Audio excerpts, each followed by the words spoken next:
All right, guys, so Infinity Ward just released the mid-season update patch notes, the Season 1 Reloaded patch notes. If you guys do enjoy, make sure you subscribe to the channel and leave a like. But we're going to go ahead and jump into this. Season 1 Reloaded is scheduled to arrive December 14th at 10 o'clock in the morning Pacific time. To celebrate this new update, double XP and double weapon XP will be active through December 15th all the way to December 19th from 10 to 10. So that's awesome. Those of you guys that did not have the time to level up your guns, you do so now, especially this double XP. So those of us that wasted a lot of tokens, rip. Also very important, prior to the launch of Season 1 Reloaded, expect patch notes with details on technical changes, including major fixes and balance tuning. I'm not really sure what they're going to balance right now. The meta is just so wide open. We'll see. But as far as the technical changes, my God, hopefully they hit it hard. All right, not wasting any time, but jumping right into it. This is Autumngrad, the first Spec Ops raid. Very excited for this. Not only is it continuing the storyline allegedly, but also it's a raid. I'm very excited for that if it's anything like they think it's going to be.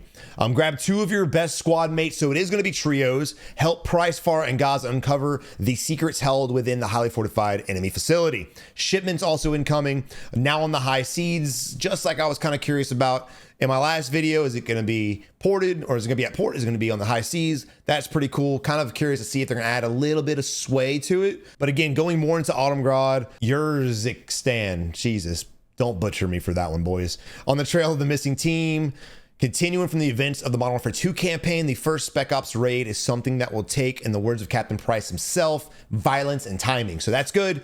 We all thought it was going to continue the campaign, and of course it is. Very curious if it's going to, like I said in the last video, if it's going to be a story off another character, or if it's actually going to continue off that no rushing cutscene at the very, very end of the campaign. Those of you that successfully complete the raid will unlock familiar face as a brand new operator. I'm assuming that's Gaz because he's been in prior Call of Duties, and it says familiar face right here, so I would assume that's exactly who you're unlocking. All right, preparing for the raid. So they do need to prepare somehow. Curious. Accessing the raid requires a key that can be earned through the following methods. Complete a daily challenge, either in multiplayer or Spec Ops. Place within top 20 in any battle royale, and also in DMZ, use the final extract helicopter to release $30,000 in cash. So if you're a Warzone player, if you're a multiplayer player, if you're a Spec Ops player or a DMZ player, you can be all of them. You can have access to this raid by getting the raid key from all of those modes. Once the raid key is earned, that player and whatever squad mates they choose to bring in have access to the raid for an entire week. That's interesting. I like that. Wonder how hard this raid's going to be since you have a week to complete it. Honestly, I hope it takes multiple hours like Destiny raids. That was the most fun about raids, was how long it took and how hard and difficult it was, especially at first.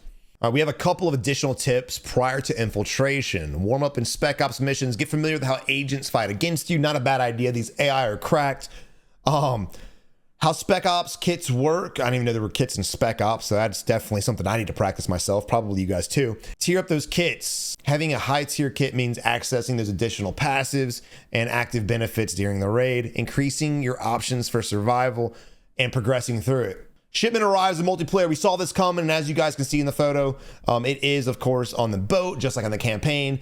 The weather seems to be the same. You see a lot of debris. You see a lot of course, it's raining. Everyone's wet. I think you see some splash in the background. So again, I really hope there's a little bit of movement. That'd be really cool, but we'll see. One of the most iconic maps of Call of Duty history, debatable. And Shipment was never really my favorite. It was good for leveling guns, but map design was pretty bland, but it is what it is. Expect the map to be featured playlists through the rest of Season 1, whether you're ready to grind out the rest of the Orion camo challenges or just embrace the chaos. It's going to be a lot of fun, especially again for weapon grinding and camo grinding. And you know I'll be in that bitch, and I'll definitely be in there trying to get that Orion camo. I'm so damn close. Holiday shipment available for limited time, so I'm guessing the release of it, no, December 21st. So in 2 weeks, we're going to get a holiday theme. You can see bows and banners. And of course, the players have hats on. Those on the naughty list won't have to fret over mythological creatures. Oh, Warzone 1 veterans. You remember, you know this, you know what he's talking about, right? Krampus, guys. Oh, the only threats are your fellow operators looking to get camos and shine brighter than tinsel. All right, cool. So no Krampus this year. Thank God. That's relieving. Okay, Building 21. What is this for? And Warzone 2 overview. Building 21. Find a way into this restricted, redacted, and redacted. I'm guessing a new building of some sort. Picture didn't really say anything, unfortunately, but definitely Building 21 is a new building. Oh, here we are right here. Mini Royale is going to give us some kind of idea on how a Resurgence mode could possibly play. Granted, Mini Royale and Resurgence definitely are complete opposite modes, so don't slay me in the comments. But as far as a smaller, more condensed map, I've been saying for a while, Resurgence probably isn't going to play well in this map because of time to kill, because of lack of movement. People in Rebirth and Fortune's Keep already camped as it was. You take the health away and limit the movement, they're going to be camping a lot more. So I'm really curious to see how Resurgence is going to play. And I think Mini Royale is going to give us some kind of an idea. So I'll probably be testing that out and giving you guys my thoughts on that as well. But here's a new area, Building 21. Look at this building. This is unique. They don't have any wide open buildings like this with the exception of like, Dome.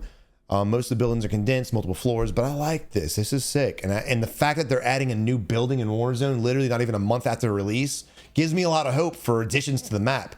Usually it took a lot in Verdansk and in Caldera for them to change anything. So that's exciting, man. They seem to be on top of it. Very excited for the future of the game so far, even with its issues. Only the strongest operators may survive. So definitely going to be a stronghold. Probably going to be some special stronghold. There's got to be some kind of event that goes there. Something of course is going to be very important for this building. The fact that the strongest have to survive is going to be good loot there. I would definitely imagine it'd be like the king of strongholds. Special areas require access key cards. All right, limited time playlist, Warzone Cup Mini Royale. And as you guys can see here, this looks sick. This mode brings 2 teams of 3 operators on the field. Basically ATVs with a pulse ability to push a massive football, aka soccer ball, into the team's goal, and shock sticks to stall your opponent. So it is their version of Rocket League. And like I said, it seems like they're going after everybody. They're trying to attack Tarkov. They're trying to attack Rainbow Six by the Prisoner Rescue. They're trying to attack Rocket League with this. They're trying to grab all these player bases from other games. It's actually really smart and it's a lot of fun. So if we get bored of one thing, we can just jump to another. For more traditional Battle Royale fans, Season 1 Reloaded also sees the return of Mini Royale. Of course, we just discussed that. Condensed variant of Battle Royale. Expect fewer players, more compact zones in Al Mazrah. Now I'm curious, and it might say that if there's AI. Mini Royale with AI, I would probably bang my head against the wall, but we'll see what happens. Hopefully not. And here we go. Here I would have, yep, there's Claus. So Gaz, you know what he looks like. He was in my thumbnail yesterday. We have Gaz right now wearing the Santa hat, rocking it. Loving the color scheme, loving it completely. Also, they did nerf, or they are nerfing the 100 Thieves black rose skin, so that's good. They're not letting us go through Warzone with another rose skin. I really do like that. So Gaz and Claws are coming. The new Chimera is also coming. It is an AR. It is built for stealth and close range. I know that for sure. There's Gaz looking sharp. You have Claws right here. Claws Fisker. Loving the bundle, honestly. The color scheme is beautiful. Red and black always go good together. The new weapon, the Chimera.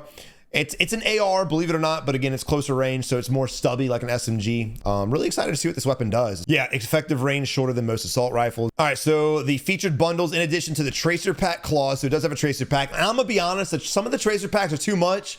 In Warzone 1, if I was shooting, a lot of them would just kind of blind me, so hopefully they tone down a little bit. The Claws operator, you get a new operator, 2 weapon blueprints, and some festive items. Again, the Santa Claus hat. That's going to be interesting. I really love that theme in Blackout. They did a snowball theme where they had snowballs on the ground. You could throw them at each other. It was pretty cool. And Santa shit. So that was awesome. Doomstalker, $10. I'll never understand why they have separate cash and COD points, but it is what it is. But the Doomstalker starter pack includes the Scarab SMG based on the M4's high capacity. Also the Duster sniper rifle along with the muddled up APC skin. Okay, that's cool. And the Golden Beetle weapon charm. It also comes with 1100 COD points. The value's there. I mean, that's awesome. That's usually 11 bucks. And this is 10. So not only do you get 1100 COD points, but you also get all these weapons, charms, new social features, groups. Now this is interesting.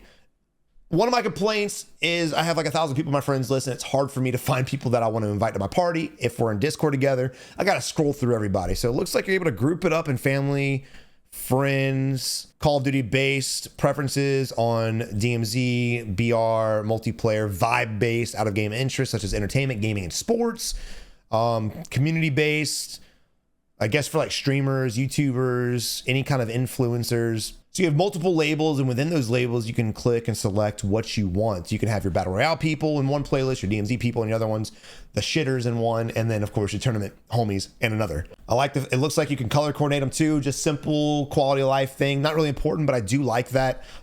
Gives a little bit more variety to you. Combat record update. Here we go, boys. And I know you guys have probably heard it on Twitter. It's probably already been leaked to you guys.